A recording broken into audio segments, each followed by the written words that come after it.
This episode follows Dr. Kaara-Vel, the Accord's most senior xenoarchaeologist, as she investigates a discovery buried in the Accord's oldest sealed archives, a discovery that rewrites everything the galaxy believed about the origin of humanity. The story is told in two layers: her present-day investigation and the archive documents she uncovers.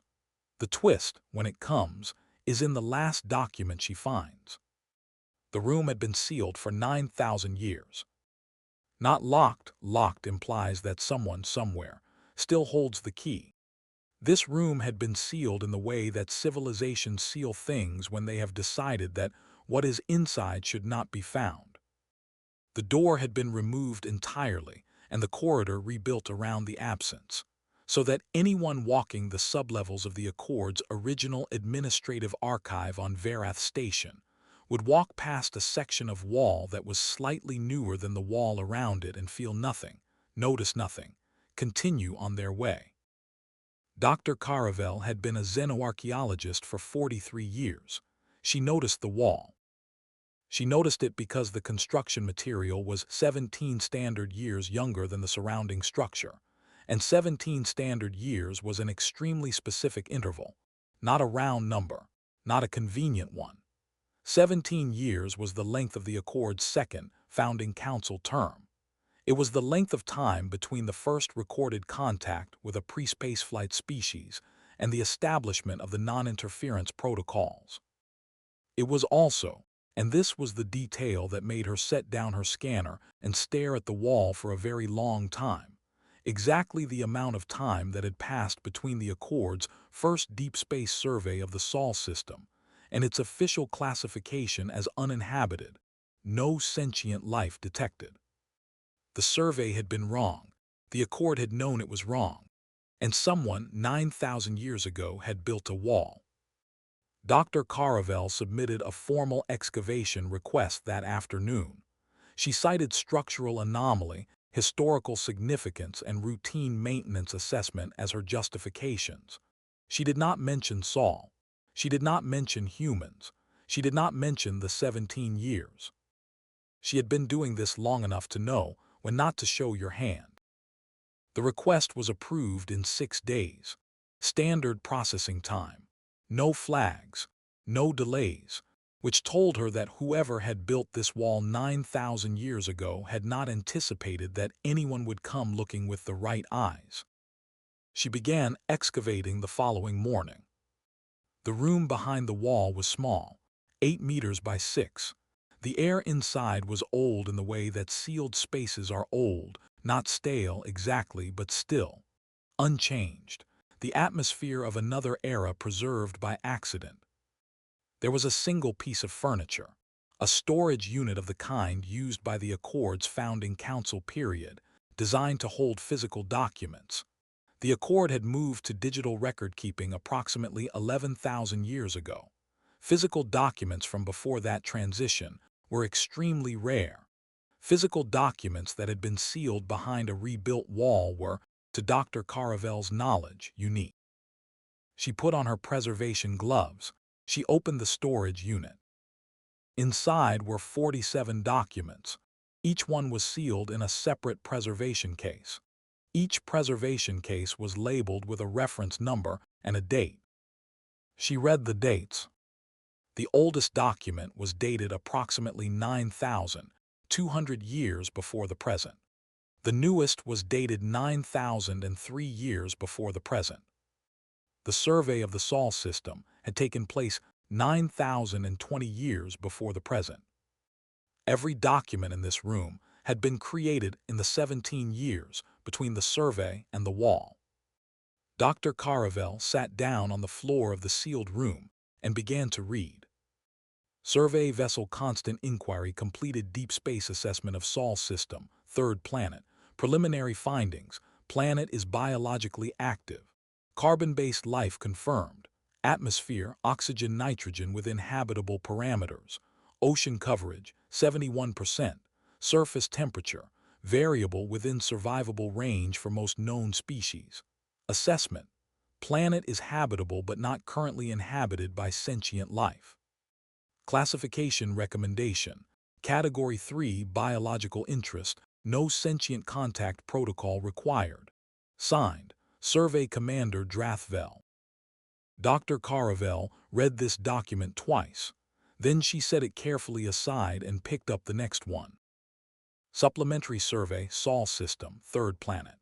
Responding to Survey Commander Kaara-Vel's preliminary assessment, a secondary survey team was deployed to conduct surface-level biological sampling. Team spent 14 standard days in low orbit and conducted 3 surface landings in remote regions. Findings: life on this planet is considerably more complex than initial survey indicated. The dominant land species are bipedal, warm-blooded, group living. They use tools, simple tools, stone, bone, wood, but deliberate and varied. They demonstrate clear problem-solving behavior. They appear to communicate vocally. Assessment: this species may be presentient or early sentient. Recommend further study. Classification: hold pending review.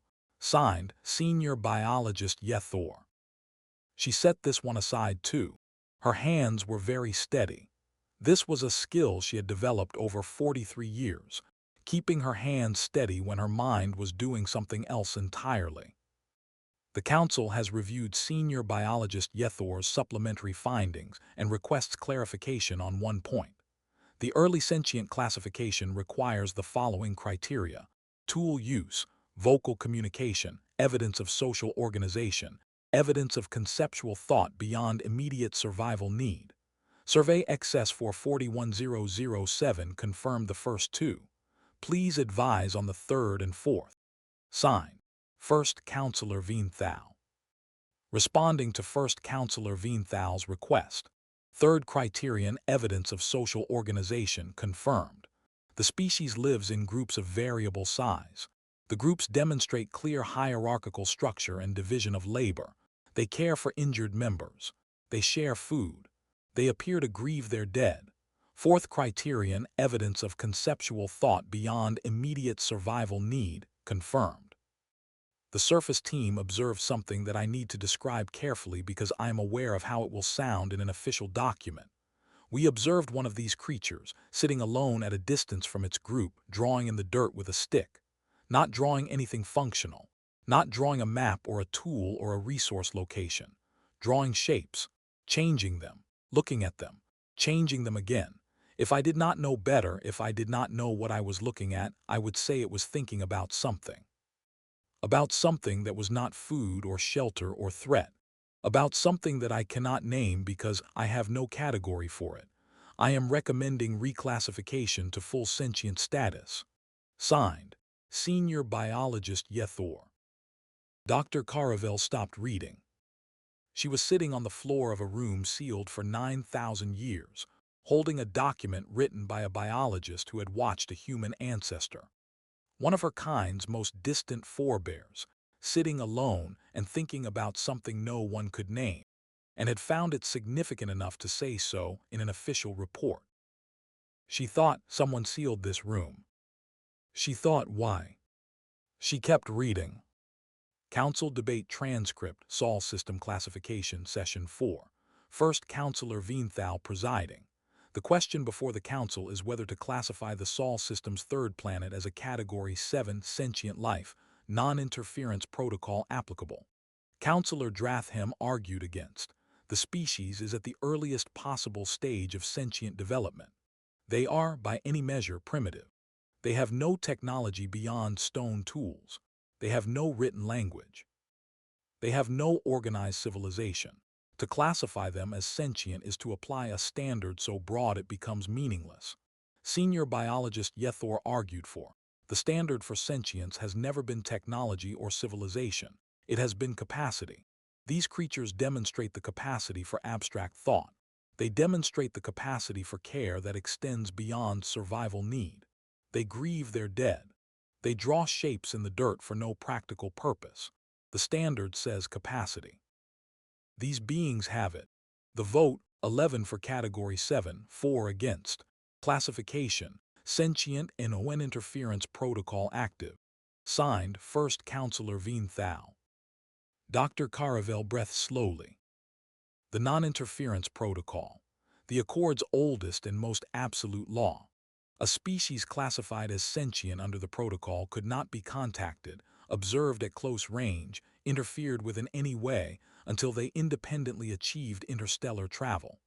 The protocol had been passed precisely because the Accord's founders understood the damage that premature contact could cause. Cultures destroyed, development warped, species that might have found their own way, given time, instead shaped by the encounter with something they were not yet ready for. The protocol was passed at the same council session that had classified these ancestors of humanity as sentient. She picked up the next document. Urgent eyes only, First Counselor VENTHAL. I need to report something that cannot go in the standard archive. The survey team that was recalled after the Category 7 classification has been in contact with me privately. One member of the team, I will not name them in this document, remained on the planet's surface for an additional 3 days after the official recall, against orders, against protocol. They did not make contact with any of the native beings, but they observed. What they observed is the reason I am writing this letter rather than an official report. During those E3 days, this team member witnessed something. I am enclosing their personal account. Please read it before you decide what to do. Signed, Senior Biologist Yethor. Dr. Kaara-Vel looked at the next preservation case. Her hands were not entirely steady anymore. I know what I did was wrong. I know the protocol had been invoked and I was supposed to leave. I left the ship, but I did not leave the planet. I stayed in a region far from any of the native groups and I watched. I need to explain what I saw because I think it changes things, and I do not have the courage to let it go unreported even if reporting it costs me everything. On the first night, I watched a group of approximately 30 of them around a fire. This is a common behavior. They use fire for warmth and for cooking, both of which are straightforward survival applications. But they were not doing either of those things. They were sitting around the fire and one of them was making sounds, vocal sounds, rhythmic, with a pattern that repeated and varied and repeated again. The others were listening, just listening. Not eating, not sleeping, not watching for threats. Listening. I have been in xenobiology for 20 years. I know what I am about to say sounds like I am projecting. I know the methodological problems with what I am about to say. I am going to say it anyway because I was there and my instruments were running, and what they recorded is in the ship's data archive and can be verified. The being making the sounds was telling a story. Not communicating survival information, not establishing territory or status, telling a story. I know this because the others responded, their attention shifted, their body language changed at specific points in the vocal pattern. They made sounds of their own that my instruments flagged as emotional response vocalizations. They were listening to a story. They were feeling things about the story. They were, as best as I can determine from external observation, experiencing something together that they had no practical reason to experience. On the second day, I observed a mother with a young one who was ill. The young one could not move on its own. The mother did not leave it. She stayed with it through the night, through the following day, through the following night. She did not eat. She did not sleep. The young one recovered.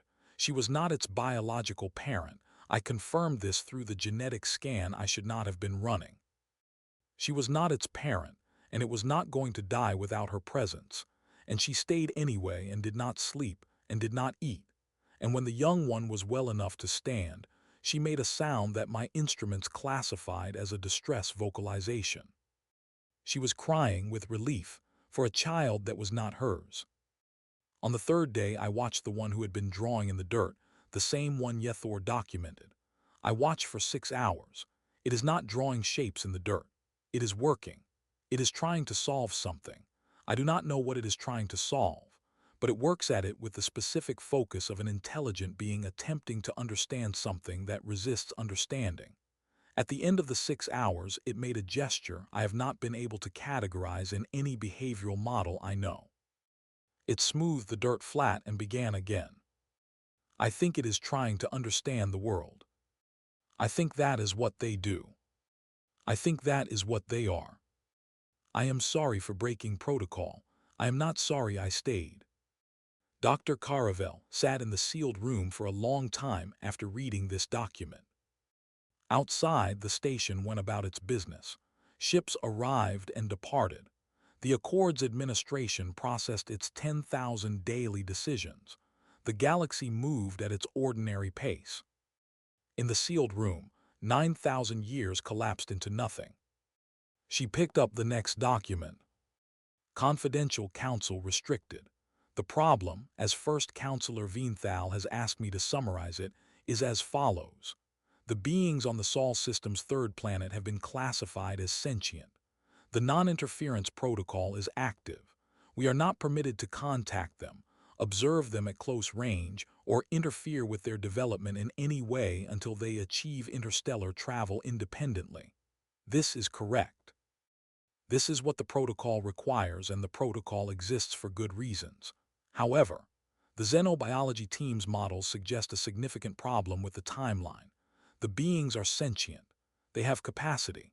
They have, as the unnamed team member's account makes clear, curiosity and care, and the beginnings of what will become culture. But they are fragile.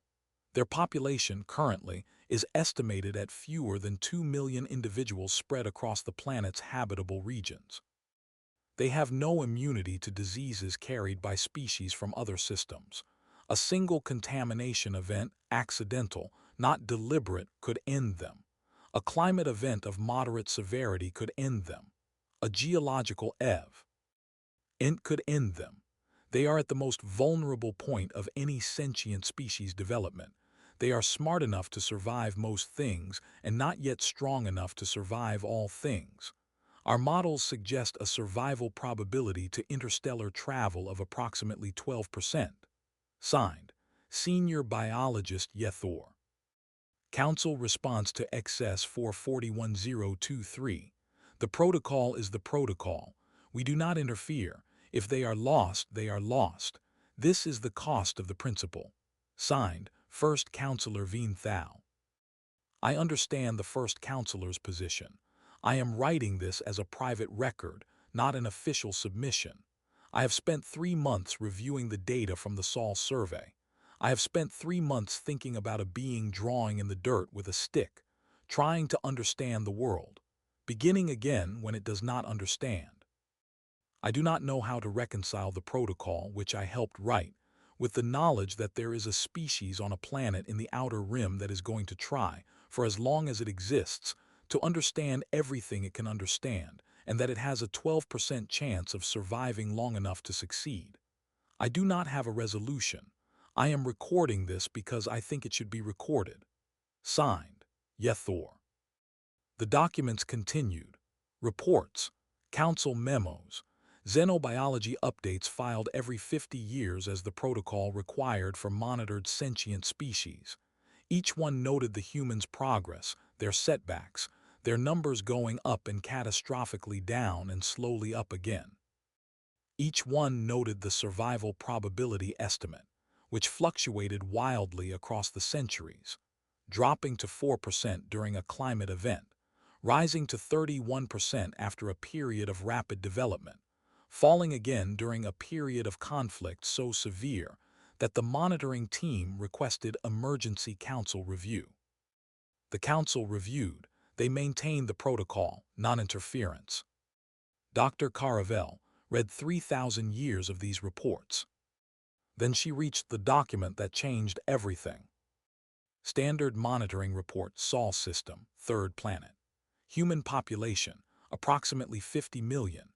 Technology level, early agricultural, early metallurgy. Survival probability to interstellar travel, 23%. Notable developments, emergence of organized written language in multiple independent locations simultaneously. The simultaneity is unusual. Standard developmental models predict written language emergence in one location followed by gradual spread. In this case, 4 separate human cultures on different continents developed written systems within an 800-year window with no evidence of contact between them. Xenobiology team has flagged this as statistically anomalous. No action recommended. Monitoring continues. Signed, Monitoring Officer Tailsore. Standard Monitoring Report Sol System. Human population, approximately 200 million. Technology, advanced metallurgy, early mathematics, complex social organization. Survival probability, 31%. Notable, mathematical and astronomical understanding developing faster than models predict. Monitoring team analysis suggests that human cognitive development rate exceeds baseline for species at their technological level. This may account for the anomalous simultaneous developments noted in previous cycles. Second, anomaly flagged. Humans appear to have developed the concept of writing histories, deliberate recording of past events for future generations, independently in at least 7 cultures. This behavior has no direct survival value. Monitoring team assessment, unclear. Signed, Monitoring Officer Tailsore. This report is submitted with an urgent flag for council review.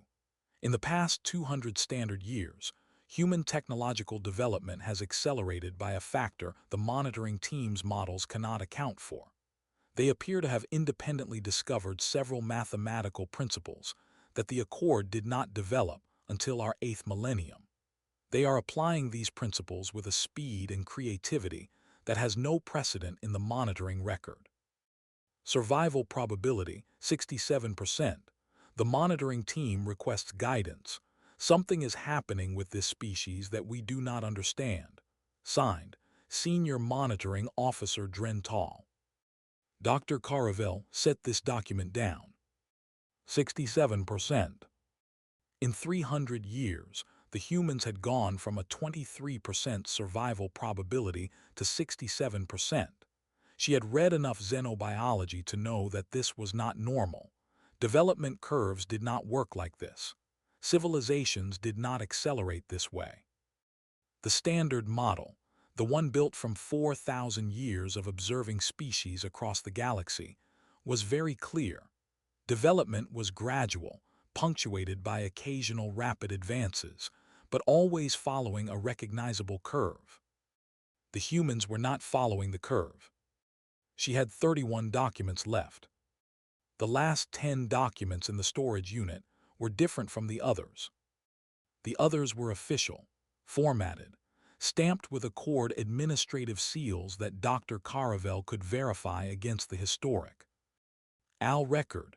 The last 10 were personal documents, private records, the kind of thing that ends up in an official archive only when someone deliberately places it there, alongside the official record because they want it found. The first of the personal documents was undated. The handwriting, physical handwriting, a form so rare in Accord history that Dr. Kaara-Vel had to use her magnification tool to read it, was small and precise, and she thought, the handwriting of someone very old. I am going to write what I know, not what I can prove, not what I can file in an official report. What I know after 60 years on the monitoring team. The humans should not exist. I do not mean this as it sounds, I mean it technically. I have reviewed every developmental model we have. I have run the calculations myself many times. A species starting from their position, their resources, their planet, their biology should not have developed at the rate they have developed. The mathematics does not work, not even close. They are centuries ahead of where they should be at every data point in the monitoring record. Not years, centuries. I have spent 60 years trying to explain this with natural causes. I cannot. There is a concept in xenobiology called developmental uplift. It refers to the effect an external intelligence can have on a developing species. A small intervention, carefully placed, that accelerates development significantly without triggering the non-interference protocol's most serious provisions. The protocol prohibits direct contact and direct interference. It does not prohibit, because the founders did not anticipate this possibility. The placement of information in a form a developing species could eventually discover and use on their own. I am not saying someone did this. I have no proof someone did this. I am saying that if I wanted to explain the human developmental curve, This is the only explanation that fits the mathematics. And if someone did this, they have been doing it for thousands of years, and they are still doing it, and they are very, very careful, and they are very, very good at it. And they want the humans to survive. I do not know who they are. I do not know why they care. But I have been watching this species for 60 years, and something else has been watching them for much longer, and whatever that something is, it is on their side. I am placing this document in the archive because I think someone should know. Dr. Kaara-Vel put the document down. She picked up the next one, then the next, then the next. Each one added a piece. A mathematician on the monitoring team who had spent 40 years trying to identify the pattern in the human's anomalous developmental acceleration and had concluded it was not random, that there was a signal in the data, subtle, consistent, appearing at precisely the moments when the human species was at its most vulnerable, and the right piece of knowledge would make the most difference. A xenobiologist who had found, during a routine atmospheric analysis, trace evidence of technology in Earth's upper atmosphere that should not have been there, technology that was consistent with no known accord or allied species, and that disappeared from subsequent analyses as if it had known it had been detected. A linguist who had spent a career analyzing the simultaneous emergence of written language across 4 human cultures and concluded that the similarities were too specific to be coincidence, that whoever or whatever had nudged those 4 cultures toward writing had been working from the same template. And finally, in the last document in the archive, something that made Dr. Kaara-Vel sit very still for a very long time. To whoever finds this, I am building the wall today. I am sealing these records because I believe the Council's current composition would destroy them, and I believe they should not be destroyed. History should not be sealed. It should be preserved until someone is ready for it. I do not know when that will be. I trust that the right person will come along eventually. The humans have taught me something about that, patience, and the willingness to begin again. I need to tell you what I know. Not what is in the official records, you have read those, what I know personally.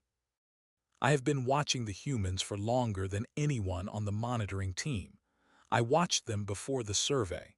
I watched them before the protocol. I have been watching them since before the Accord existed in its current form. I am not the only one watching.